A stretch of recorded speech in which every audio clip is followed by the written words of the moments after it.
சனி பகவான் உங்களுக்கு பஞ்சம சனியா இருக்கார். விருச்சிக ராசி அன்பர்களுடைய பஞ்சங்களை எல்லாம் போக்கக்கூடிய பொசிஷன்ல சனி இருக்கான். எல்லா விதத்திலையும் உங்களுக்கு என்னென்னலாம் பஞ்சம் இருக்கு அத்தனையும் போக்குவான். சனியே உங்களுக்கு ஒரு துணையா இருக்கான். அப்புறம் நம்ம மற்றவங்களை பத்தி யாரை பத்தி கவலைப்படணும்? கேத்து 10ஆம் பாவம், தொழில் ஸ்தானத்துல கேத்து. நிறைய விருச்சிக ராசி அன்பர்கள் வெளிநாட்டுக்கு போவீங்க வேலை செய்யறதுக்கு. ஃபாரின்ல பாத்தீங்கன்னா ஃபாரின் கொலாபரேட்டட் கன்சர்ன்ல வேலை செய்யலாம், இல்ல ஃபாரின்ல ஒரு வர்த்தகம் பண்ணலாம், இல்ல கடல் தாண்டி வெளிநாட்டுக்கு போயிட்டு இன்டர்நேஷனல் கரன்சிஸை கையாளலாம். இப்படி நிறைய நல்ல அமைப்பு. குரு 8ஆம் பாவம், அஷ்டம குரு அப்படின்னும் போது ஏதாவது காம்ப்ளிகேஷன் வருமா? பெருசா யோசிக்க வேண்டாம். ஆனா சின்ன சின்ன விஷயங்களை கவனமா இருக்கணும். என்னென்ன விஷயங்களை கவனமா இருக்கணும்?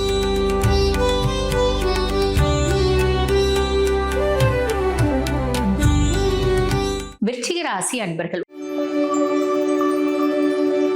உங்களுக்கு இந்த 2026 எப்படி இருக்கும் அப்படின்னா, நாங்க பாருங்க பலன்களை நான் இன்ட்ரோலே சொன்ன மாதிரி முற்பகுதி பிற்பகுதின்னு சொல்ல போறோம். அதுல முற்பகுதி 1/6/2026 வரைக்கும் விருச்சிகத்துக்கு எப்படி இருக்கும் அப்படின்னா, முதல்ல நம்ம சனி பகவான்ல இருந்து ஆரம்பிக்கலாம். சனி பகவான் உங்களுக்கு பஞ்சம சனியா இருக்கார். விருச்சிக ராசி அன்பர்களுடைய பஞ்சங்களை எல்லாம் போக்கக்கூடிய பொசிஷன்ல சனி இருக்கான். எல்லா விதத்திலையும் உங்களுக்கு என்னென்னலாம் பஞ்சம் இருக்கு அத்தனையும் போக்குவான். சனியே உங்களுக்கு ஒரு துணையா இருக்கான். அப்புறம் நம்ம மற்றவங்களை பத்தி யாரை பத்தி கவலைப்படணும்? பொதுவா சனி ஒருத்தவங்களுக்கு சப்போர்ட்டிவா இருந்தா அது மட்டுமே போதுமானது. வேற யாரும் பெருசா சப்போர்ட்டிவா இருக்கணும்ன்ற நெசசிட்டியே கிடையாது. ஸோ இது ஒரு பெரிய பிளஸ் அப்படின்னு சொல்லலாம். அதுக்கடுத்து ராகு 4ஆம் பாவம், கேத்து 10ஆம் பாவம், சுக தாயார் ஸ்தானத்துல ராகு. விருச்சிக ராசி அன்பர்கள் உங்களோட கம்ஃபர்ட் அப்படின்றது வேற லெவல்ல இருக்கும். உதாரணத்துக்கு சொல்றேன் அப்படின்னு வச்சுக்கோங்களேன், ஒரு பையன் படிக்கிறான். அந்த பையன் ஒரு எம்பிபிஎஸ் படிக்கிறான் அப்படின்னு வச்சுக்கோங்களேன், ஒரு ஃபைனல் இயர் படிக்கிறான். அவன் பாருங்க ஆல்ரெடி காலேஜ் பஸ்ல டெய்லி போயிட்டு வந்திருந்தான். அம்மா ஃபைனல் இயர்ல இப்ப நிறைய படிக்க வேண்டியிருக்குமா, எனக்கு ஒரு கார் வாங்கி கொடுமா அப்படின்னு அவன் கேட்கிறான். அவங்க அம்மா என்ன பண்றாங்க, கார் வாங்கணும்னு நினைக்கிறாங்க. இவன் என்ன நினைப்பான், ஒரு 5 லட்ச ரூபாய் 6 லட்ச ரூபாய் கார் அம்மா வாங்கி கொடுப்பாங்க அப்படின்னு நினைச்சு அம்மா கிட்ட கேட்கிறான். ஆனா அவனுக்கு இந்த ஸ்லேவியா ஒரு 21 லட்ச ரூபாய் வண்டி ரொம்ப பிடிச்சிருக்குன்னு வச்சுக்கோங்களேன். அவங்க அம்மா என்ன பண்ணுவாங்க, நேரா போயிட்டு ஒரு ஸ்லேவியா 21 லட்ச ரூபாய் 22 லட்ச ரூபாய் வண்டி வாங்கி கொடுத்துருவாங்க. என்ன கண்ணு, உனக்கு பிடிச்ச வண்டி நான் வாங்கி கொடுக்குறேன், நீ வச்சுக்கோ, நீ வச்சுன்னு ஓட்டு அப்படின்வாங்க. அந்த மாதிரி ஒரு அமைப்பு. ஏதோ ஒரு விதத்துல என்னோட கம்ஃபர்ட் நான் எதிர்பார்த்ததை விட நிறைய இருக்கு. இது யார் கொடுப்பா? ராகுவே கொடுப்பா. ஆனா இது சுக தாயார் ஸ்தானமும் ஆச்சேம்மா அப்படின்னா அந்த நெகட்டிவ் பத்தி பெருசா கவலைப்படணுன்ற அவசியம் இல்லை. காரணம் என்ன அப்படின்னா, குருனோட பார்வை முற்பகுதியில இருக்கு. அப்ப ராகுனால வரக்கூடிய கெடுபலன்கள் யோசிக்க கூட வேண்டிய அவசியம் இல்லை. ரொம்ப சிம்பிள். சரி, இப்ப கேத்து 10ஆம் பாவம், தொழில் ஸ்தானத்துல கேத்து. நிறைய விருச்சிக ராசி அன்பர்கள் வெளிநாட்டுக்கு போவீங்க வேலை செய்யறதுக்கு. ஃபாரின்ல பாத்தீங்கன்னா ஃபாரின் கொலாபரேட்டட் கன்சர்ன்ல வேலை செய்யலாம், இல்ல ஃபாரின்ல ஒரு வர்த்தகம் பண்ணலாம், இல்ல கடல் தாண்டி வெளிநாட்டுக்கு போயிட்டு இன்டர்நேஷனல் கரன்சிஸை கையாளலாம். இப்படி நிறைய நல்ல அமைப்பு. மைனஸ் ஏதாவது இருக்கா? இருக்கு. அது என்ன அப்படின்னா, கேத்து 10ஆம் பாவத்துல இருக்கும்போது தொழில் செய்யற இடத்துல சின்ன சின்ன அப்டக்கிள்ஸ் இருக்கும், சின்ன சின்ன சேலஞ்சஸ் இருக்கும். இதெல்லாம் இருக்கிறது நல்லது தானே, இல்லைன்னா லைஃப் போர் அடிக்கும் இல்லைங்களா? சின்ன சின்ன அப்டக்கிள்ஸ். நமக்கும் யாருக்கும் ஒரு நல்ல ரிலேஷன்ஷிப் அப்படின்றது மெயின்டைன் ஆகாது. எல்லாரும் கூட நம்ம ஃப்ரெண்டா பழகினாலும் யாரும் நம்ம கூட பெருசா ஃப்ரெண்டா ரொம்ப அந்யோன்யமா பழக மாட்டாங்க. அதெல்லாம் நல்லது தாங்க, பெருசா மைனஸ் இல்லை, அதெல்லாம் யோசிக்காதீங்க. சரிங்களா? அதே மாதிரி பாருங்க, குரு பகவானை பத்தி சொல்லணும் அப்படின்னா, குரு 8ஆம் பாவம், அஷ்டம குரு அப்படின்னும் போது ஏதாவது காம்ப்ளிகேஷன் வருமா? பெருசா யோசிக்க வேண்டாம். ஆனா சின்ன சின்ன விஷயங்களை கவனமா இருக்கணும். என்னென்ன விஷயங்களை கவனமா இருக்கணும்? ஆரோக்கியத்தில் கவனம் அப்படின்றது தேவை. டிராவல் பண்ணும்போது 2 வீலர் ஓட்டுறது அவாய்ட் பண்ணிடுங்க. 4 வீலர் எடுத்துக்கோங்க, இல்ல கேப்ல போய்க்கோங்க. ஆட்டோல போறது கூட அவாய்ட் பண்ணிடுறது நல்லது. இல்ல ஆட்டோ ஓகே போலாம் அப்படின்னு சொல்லலாம். அதே மாதிரி பாருங்க, நிறைய விருச்சிக ராசி அன்பர்களுக்கு சேர்க்கை சரியில்லாம போறதுக்கு வாய்ப்பு உண்டு. ஏமா நாங்க பழகுறோம், அந்த சேர்க்கை நல்ல சேர்க்கையா கெட்ட சேர்க்கையா எப்படிமா தெரியும்? எல்லாரும் பழகும்போது ரொம்ப இனிமையா தானே பழகுறாங்க அப்படின்னா உண்மைதான். அது நான் என்னால கூட கண்டுபிடிக்க முடியாதுதான். அப்ப நம்ம என்னதான் பண்றது? இந்த செயற்கையினோட காம்ப்ளிகேஷன்ல இருந்து நம்ம வெளியே வரதுக்கு அப்படின்னா ரொம்ப சிம்பிள். உங்களோட சீக்ரசிஸை யார்கிட்டயும் சொல்லாதீங்க. உங்களோட டார்க் சைடை யார்கிட்டயும் சொல்லாதீங்க. நீங்க என்ன பண்ண போறீங்க, என்ன பிளான் பண்றீங்க, அதை யார்கிட்டயும் சொல்லாதீங்க. ரொம்ப தாமரை இலையில தண்ணி மாதிரி பழகுறீங்க அப்படின்னா பிரச்சனை கிடையாது. அதே மாதிரி பாருங்க, நம்ம ஒரு இடத்துக்கு போறோம், அந்த இடத்துல பிரச்சனை இருக்கு அப்படின்னா, அந்த பிரச்சனை இருக்க இடத்துல நான் ஜஸ்ட் வேடிக்கை பார்க்க தான் வந்தேன் அப்படின்னு ஒரு இடத்துல பிரச்சனைனா ஜஸ்ட் வேடிக்கை பார்க்க கூட அந்த இடத்துக்கு போவாதீங்க. போனீங்க அப்படின்னா என்ன ஆகும்? தேவையில்லாத அந்த பிரச்சனை நம்மள தொடரும், நம்மளுக்கு தலைவலி ஆகும் அப்படின்னு சொல்ல. ரொம்ப சிம்பிள். இது ஒரு உதாரணத்தோட சொல்றோம் அப்படின்னா, நீங்க விருச்சிக ராசி பெண்களா இருக்கீங்க அப்படின்னா, எதிர் வீட்டுல ஒரு அம்மா இருக்கு. எனக்குள்ளே 10 வருஷமா அது உங்களுக்கு தெரிஞ்ச அம்மா தான். 10 வருஷமா அதே வீட்டுல தான் இருக்கு. அவங்க கணவருக்கும் அந்த அம்மாக்கும் சமீப காலமா ஒரு 6 மாசமா ஏதோ ஒரு பிரச்சனை நடந்துட்டே இருக்கு. காரணம் என்ன அப்படின்னா, அவங்க கணவரோட வாழ்க்கையில ஒரு பொம்பளை அந்த பொம்பளை அதே 2 தெரு தள்ளி தான் இருக்கா. அப்ப அந்த அம்மா உங்ககிட்ட அழும், அக்கா இந்த மாதிரிக்கா எங்க வீட்டுக்கார் என்ன எப்படி பார்த்துருந்தா இருக்கா, அவ கூட இப்ப சுத்துறா இருக்கா, அப்படிக்கா எப்படிக்கா, அங்க பார்த்தங்கக்கா இங்க பார்த்தங்கக்கா, அவங்க சொன்னாங்கக்கா இவங்க சொன்னாங்கக்கா, அவளே ஆமான்னு ஒத்துக்கினாக்கா, நீ உன் புருஷனை கேளுடின்னு என்கிட்ட சண்டை போடுறக்கா, அப்படி இப்படி நிறைய சொல்லுதுன்னு வச்சுக்கோங்களேன். இவ்வளோ விஷயம் இவளுக்கே தெரிஞ்சிச்சு அப்படின்னு நம்ம யதார்த்தமா ஒரு வார்த்தை, ஆமாம்மா நான் கூட போன மாசம் உங்க வீட்டுக்காரர் அவளை வண்டியில உட்கார வச்சுன்னு வந்தாருமா 2 வீலர்ல பார்த்தம்மா அப்படின்னு ஒத்த வார்த்தை சொன்னீங்கன்னு வச்சுக்கோங்களேன், நேரா உங்க வீட்டுக்காரர்கிட்ட போகும். உங்க வீட்டுக்காரர் எப்ப வராருன்னு காத்துட்டு இருக்கோம். ராத்திரி வந்தோடனே எதிர் வீட்டுக்கார அக்கா சொன்னாங்க, உன்னை நீ வந்து அவளை வண்டியில உட்கார வச்சுன்னு போனையாமே. அப்பயே அந்த அக்கா சொல்லிட்டாங்க. இப்ப இன்னும் ஸ்ட்ராங்கா சொன்னாங்க. நம்ம ஒத்த வார்த்தை சொல்லியிருப்போம். அந்த ஒத்த வார்த்தைக்கு அது 100 வந்து பாத்தீங்கன்னா கண்ணு மூக்கு காது வாயெல்லாம் வச்சு நம்மளை பத்தி சொல்லி அது ஒரு பெரிய சண்டை போட்டு அவங்க வீட்டுக்கார நம்ம கிட்ட வந்து கேட்பார், ஏமா நாங்க பாட்டு ஏதோ இருக்கிறோம், நீங்க ஏமா அவளுக்கு சொல்லி கொடுக்குறீங்க? அப்ப அவ ரொம்ப நல்லவளாயிட்டா, அவரும் ரொம்ப நல்லவராயிட்டாரு, நம்ம தான் கெட்டவங்களாயிடும்.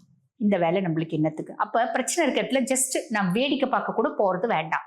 பிரச்சனையே இருக்குது அப்படின்னாலும் அவ சொன்னாலும், அப்படியாம்மா அப்படியாம்மா அப்படின்னு கேட்டுக்கோங்க. இல்லைன்னா இல்லம்மா இதெல்லாம் கேட்கறதுக்கு எனக்கு நேரம் இல்லம்மா, நம்மளை பத்தி பேசலாமா, வேற ஏதாவது நல்லதா பேசுமா அப்படின்ற மாதிரி ஒதுக்கிடுறீங்க அப்படின்னா நல்லது, ஒதுங்கிடுறீங்க அப்படின்னாலும் நல்லது. இந்த அஷ்டமத்து குரு இருக்கும்போது நம்ம இந்த மாதிரி விஷயங்கள கவனம் அப்படின்றது வச்சுக்கணும்.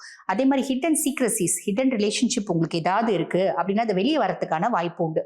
அப்ப அந்த ஹிடன் ரிலேஷன்ஷிப் கூட ஒரு நல்ல சுமூகமான உறவு முறை அப்படின்றது வச்சுக்கோங்க. இல்ல அதுவே நம்மள ட்ராப் பண்றதுக்கு வாய்ப்பு உண்டு. இதை உங்களோட சுய ஜாதகம் தசநாதன் எப்படி இருக்கா அது பிரகாரம் சமாளிக்க ட்ரை பண்ணுங்க. அதுக்கு நிறைய ஆப்ஷன்ஸ் இருக்கு. எந்த கிரகம் இருக்காங்க, நம்ம ட்ராப் ஆயிருக்கோமா, எப்படி அந்த ட்ராப்ல இருந்து வெளியே வர முடியும், இப்படி நிறைய மெத்தடாலஜிஸ் இருக்கு. நம்மளோட ஜாதகமே அதுக்கு வந்து பாத்தீங்கன்னா சூப்பர் இண்டெக்ஸ் அப்படின்னு சொல்லலாம். அந்த மாதிரி மாட்டியிருக்கீங்க அப்படின்னா உங்க சுய ஜாதகத்தை பார்த்து அதுல இருந்து வெளியே வர ட்ரை பண்ணுங்க. ஆக விருச்சிக ராசி அன்பர்கள் முற்பகுதி உங்களுக்கு இந்த மாதிரி பலன்கள் அப்படின்றது ஞாபகம் வச்சுக்கோங்க. இப்ப பிற்பகுதி 1/6/2026 இருந்து 2026 முடிய எப்படிங்க பலன்கள் அப்படின்னா, சனி பஞ்சம சனியாவே தான் இருக்கான். எல்லா விதத்திலயும் உங்களோட பஞ்சங்களை எல்லாம் போக்கக்கூடிய பொசிஷன்ல தான் அவன் இருக்கான். அதுக்கும் மேல குருனோட 9ஆம் பார்வை அவன் மேல இருக்கு. அவன் ரொம்ப இன்னும் கொஞ்சம் ஃபாஸ்டா உங்களோட பிரச்சனைகளை போக்க போறான். ரொம்ப சூப்பரான விஷயம் அப்படின்னு சொல்லலாம். ஓகே, ஆன் தி ஹோலே உங்களுக்கு வந்து சனி சப்போர்ட்டிவா இருக்கும். ராகு 4ஆம் பாவம், சுக தாயார் ஸ்தானத்துல ராகு. என்னோட கம்ஃபர்ட் அதிகமாகும் சொல்லிட்டீங்க, அதெல்லாம் நல்லது. ஆனா அது தாயார் ஸ்தானமும் ஆச்சே, குருனோட பார்வை இல்லையே, என்ன ஆகும்? ரொம்ப சிம்பிள். அம்மாவுக்கு உடல் சார்ந்த உபாதைகள் வரத்துக்கு வாய்ப்பு உண்டு. அம்மாக்கும் உங்களுக்கும் உங்களோட உறவு முறைகள்ல ஒரு கேப், ஒரு விரிசல். அம்மா உங்களை ரொம்ப நம்பினாங்க, அடப்போப்பா நான் என்ன பண்ணாலும் நீ திருந்த மாட்டேன்ற, உன்னை பத்தியே நான் கவலையே படுறது இல்லை, உன்னை நான் மறந்துட்டேன், நீ என் பிள்ளையே இல்லை அப்படின்னு சொல்ற அளவு கூட வரதுக்கு வாய்ப்பு உண்டு. அதுல கொஞ்சம் கவனம் அப்படின்றத வச்சுக்கோங்க. இல்லைன்னா அம்மானோட ஹெல்த் இஷ்யூஸ்னால அம்மா உங்களுக்கு சப்போர்ட்டிவா இல்லாம போறதுக்கு வாய்ப்பு உண்டு. சின்ன சின்ன ஹெல்த் இஷ்யூஸ் வருது அப்படின்னா உடனே ப்ராப்பரா வைத்தியம் பண்ணிக்கோங்க. கேது அதே தொழில் ஸ்தான கேது தான், எந்த டிஃபரன்ஸும் கிடையாது. அவர் கொடுக்கக்கூடிய பலன்களும் சேம் தான். சரி, இப்ப குருவை பத்தி சொல்லணும் அப்படின்னா குரு 9ஆம் பாவம் பாக்கிய குருவா வரா. பாக்கிய குரு முற்பகுதியில உங்களுக்கு எடுக்கணும்னு கங்கணம் கட்டின்னு அடைஞ்சிருந்த குரு பிற்பகுதியில உங்களுக்கு ஃபுல் சப்போர்ட்டா இருப்பான். அதுக்கும் மேல குருவை பத்தி சொல்லணும் அப்படின்னா அவங்களுக்கு 2 மற்றும் 5க்கு அதிபன். தன குடும்ப வாக்குஸ்தானத்துக்கும் அவன் தான் அதிபன். பூர்வ புண்ணியஸ்தானம் புத்திரஸ்தானத்துக்கும் அவன் தான் அதிபன். அவன் பாக்கிய குருவா இருந்தால விருச்சிக ராசி அன்பர்களுக்கு ஏதோ ஒரு விதத்துல கம்ஃபர்ட், ஒரு அதிர்ஷ்டம், முன்னேற்றம், மேன்மை, குட்லக் அப்படின்றத குருவே கொடுத்துருவான். கவலையே பட வேண்டாம். யூட்டிலைஸ் பண்ணிக்கிறீங்க அப்படின்னா போதுமானது. அதுக்கும் மேல குருனோட பார்வை 1ஆம் பாவம். அதுக்கும் மேல இந்த 9ஆம் பாவம் அப்படின்றது பாக்கிய குரு என்ன பண்ணுவான் அப்படின்னா, இந்த 9ஆம் பாவத்துல அமர்ந்திருக்கான் பார்த்தீங்களா, உங்களுக்கும் உங்க அப்பாவுக்கும் ஒரு நல்ல ரிலேஷன்ஷிப் அப்படின்றத ஏற்படுத்தி கொடுப்பான். ஹையர் எஜுகேஷனுக்கு பிளான் பண்றீங்க அப்படின்னா ஹையர் எஜுகேஷன் சூப்பரா கிடைச்சிடும். டிராவல் போகணும், அது தீர்த்த யாத்திரை, கோயில், இறை வழிபாடு, எங்க போகணும் அப்படின்னாலும் ஒரு சூப்பரான டிராவல். நிறைய பேருக்கு ஃபாரின் போறதுக்கான பிராப்தமும் உண்டு. ஒரு சூப்பரான டிராவல் அப்படின்றத ஏற்படுத்தி கொடுப்பான். அதுக்கும் மேல குருனோட உச்ச பார்வை சுயஸ்தானத்தை பார்க்குது. விருச்சிகம்க்கு எப்பயுமே ஒரு குணம் உண்டு. ஒரு விஷயத்த ஸ்ட்ராங்கா முடிவு பண்ணுவாங்க, செஞ்சே ஆவேன் அப்படின்னு ஒத்த காலில் நிற்பாங்க. நாளை காலில் என்னப்பா அந்த விஷயத்த செஞ்சே ஆவன்னு சொன்னி நேத்து தான் சொல்லியிருப்பாங்க, செய்யறதுக்கான வேலையை ஸ்டார்ட் பண்ணிட்டு அடப்போப்பா அது நேத்து இது இன்னைக்கு போப்போ அந்த விஷயத்த நான் கை விட்டுட்டேன்ப்பா, ட்ராப் பண்ணிட்டேன் அப்படிம்பாங்க. மைண்ட் வந்து பெருசா ஸ்டேபிளா இருக்காது. ஆனா சுயஸ்தானத்தை குரு பார்க்கும்போது மைண்ட் ரொம்ப ஸ்டேபிளா இருக்கும், ரொம்ப ஸ்டபர்னா இருக்கும். தெளிவான முடிவு அப்படின்றத எடுப்பீங்க, குழம்பவே மாட்டீங்க. இது ஒரு பெரிய பிளஸ். கடவுள் மேல நம்பிக்கை, நாங்க கோயிலுக்கு போகணும், நிறைய நல்ல விஷயங்கள் செய்யணும் அப்படின்லாம் ஆசைப்படுவீங்க, பக்காவா செய்வீங்க. இதெல்லாம் ஒரு பெரிய பிளஸ்ங்க.